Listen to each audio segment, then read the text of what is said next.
Welcome to Illuminati Silver. We tell it the truth about silver. Today is Sunday the 16th of July 2023, and was last week exciting? Yes, it was, particularly with lower than anticipated CPI figures out early in the week, causing gold and silver prices to skyrocket, particularly silver. What does this mean for the future? Let's take a look.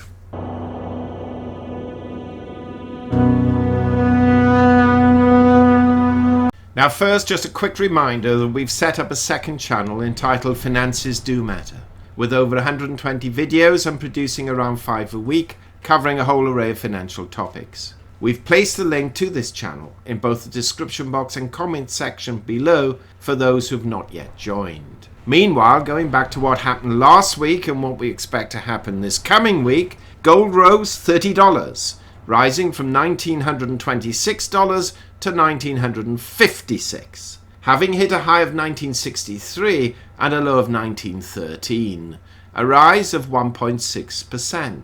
Frankly, in view of the weakness of the dollar, a disappointing rise in my view.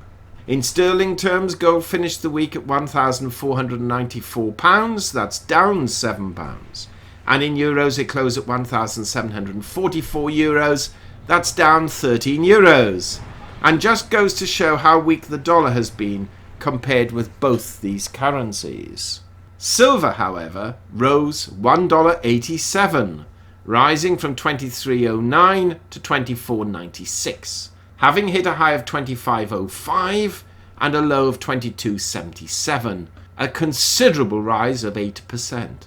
In sterling terms, it closed at £19.09, that's up £1.05, and in euros it closed at 22.26 euros, that's up 1.17 euros.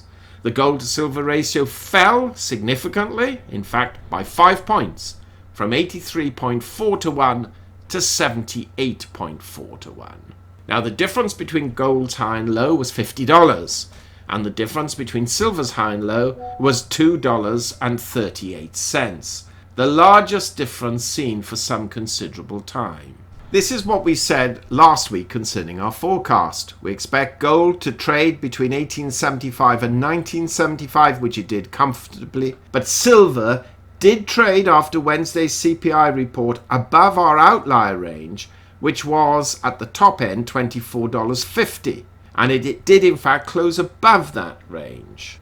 It's quite ironic because as we were preparing the report last week, we were going to put $25 as the upper range and decided against it last minute. That'll teach us for not going with our original forecasts and plans. Anyway, before we discuss what happened, and especially on Wednesday, let's look at other financials.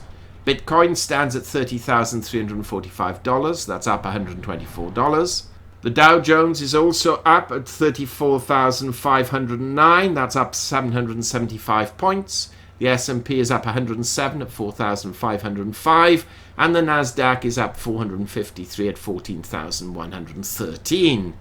The FTSE 100 index closed at 7,434, that's up 178 points on the week. Interestingly, all those exchanges gained more than they lost the previous week, except for the UK FTSE. Oils were also higher, with Brent crude up $1.40 at $79.87, nearly touching that $80 again, and WTI crude closed at $75.42, that's up $1.56.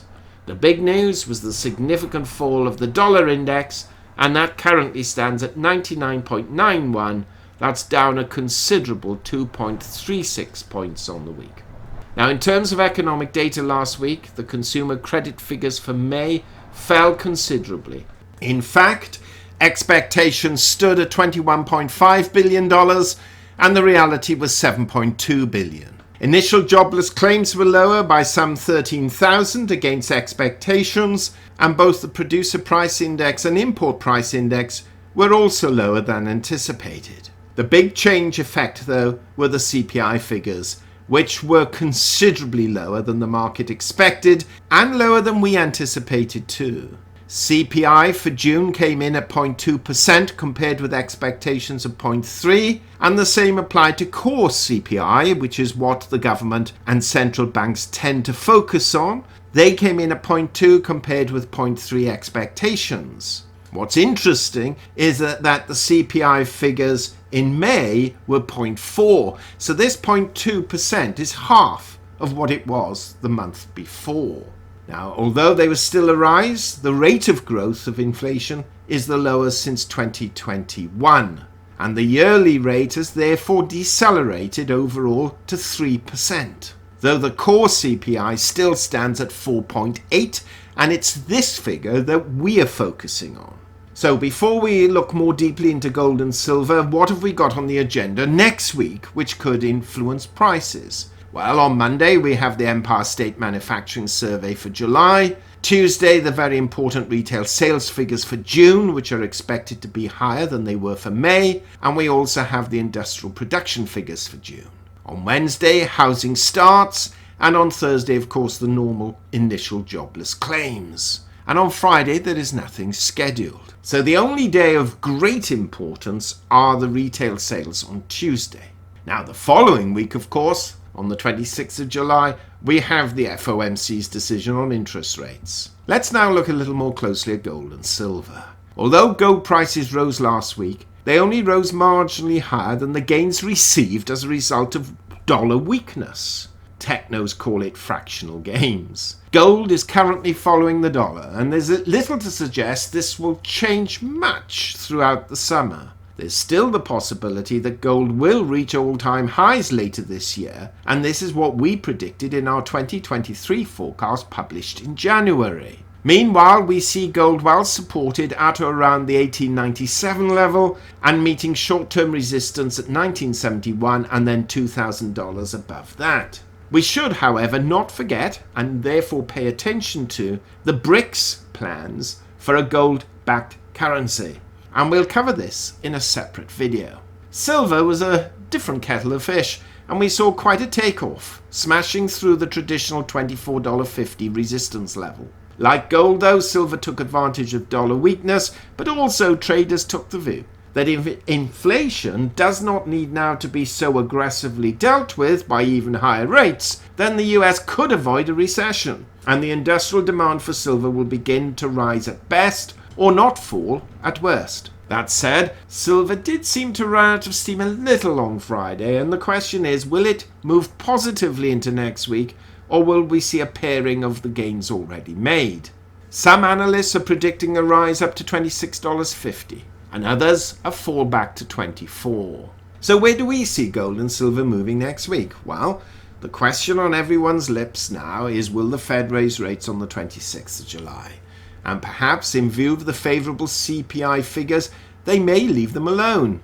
Now, this won't be popular for our US members, but our view is that they should go up another 25 basis points. Yes, it will cause pain, but we need to ensure the gains already made against inflation are not sabotaged. It will only take, for example, approximately a $5 increase in the price of a barrel of oil to see the inflation slide halt. Increases in wages too will also have an impact. Now, retail sales figures, if strong, may push the Fed to risk another rise. If they're weak, though, they may defer and wait. Either way, it is, for the moment, generally accepted, as far as the US is concerned, that there is only likely now to be another 25 basis point rise at most before we begin to see rate reductions. We would not be so sure, though, in view of other countries around the world failing to reduce their inflation to the same extent. Let's remember, global economies are interconnected. So, we expect to see gold trade somewhere between $1,900 and $2,000, with 1875 and 2025 as outliers, though we generally will expect gold to trade within that 19 to 2,000. Silver may resume its upward trend Monday and Tuesday, and then could fall back again. And so we forecast silver to trade somewhere between 24 and 25.50, with 23.50 and 26 as outliers. If it does follow through on Monday, Tuesday, and there's a bit of a spurt, it could touch 26.25, but we certainly don't see it going beyond that. What do you think? Do share your thoughts. Meanwhile, please give this video a thumbs up, subscribe, press the bell sign, and we'll see you soon. But as always, have a safe, enjoyable weekend.